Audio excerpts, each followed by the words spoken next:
ازاي اضمن نجاح اي مشروع في الدنيا؟ انا مطور عقاري، قررت ابني مشروع لنفسي. قررت من البدايه خالص اني لازم اجيب حد فاهم في كل حاجه انا هعملها جوه المشروع ده. فقررت من البدايه وانا بعمل الديزاين اتفق مع شركه عالميه. ما لقيتش حد انسب ان هو يعمل لي الديزاين ده غير اي 35، شركه عالميه هي اللي عملت استاد ريال مدريد. انت متخيل؟ وعلشان نجاح اي مشروع بيكمل لما بنلبي طلب على سلع معينه في السوق. فانا كنت عارف ان الدوله عندها عجز في الغرف الفندقيه، فقررت اجيب فندق عالمي. فرحت بنفسي ماريوت واتفقت معاهم ان هم اللي هيديروا لي الفندق اللي موجود عندي في المشروع. بس نسيت حاجه صغيره، الفنادق ليها ديزاين معين وستايل معين لازم تتعمل بيه. نسيت اجيب حد متخصص يعمل لي الديزاين. على طول رحت متصل بالغنيمي لما لقيت ان هو متخصص في الحته دي اصلا بتاعته، هو اللي عامل الديزاين بتاع جي دبليو ماريوت وفندق جراند حياه وغيره كتير. فكنت مقرر من البدايه خالص ان اي سايح هينزل عندي في المشروع مش عايزه يخرج منه خالص، هلبي له كل خدماته جوه المشروع. فقررت اشوف اكبر شركه على مستوى مصر ممكن تدير الكوميرشال عندي، وما لقيتش غير سافلز. بس سافلز ما بتتعاقدش مع اي حد، بما اني شخص تقيل وعندي واسطه فخلاص مضيت معاهم العقد. ودلوقتي اسمهم بقى جنب اسمي، وهم المسؤولين المسؤوليه الكامله لاداره الكوميرشال عندي. سافلز عندها سابقه قويه جدا في اداره المشاريع التجاريه،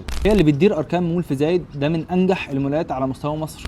بعد ما جمعت كل الشركات دي حبيت اسمي المشروع بتاعي ويستريكت في غرب القاهره، 10 دقائق من المتحف المصري الكبير، 10 دقائق من الاهرامات. انا دلوقتي طارح وحدات اداريه وفندقيه في المشروع، وبما اني جنب الاهرامات فافضل فرصه هتناسبك هي الغرف الفندقيه. انا عندي عدد محدود جدا منها، فهي تلحق يا ما تلحقش. كلمني لو انت عايز تلحق تحجز حاجه في المشروع ده.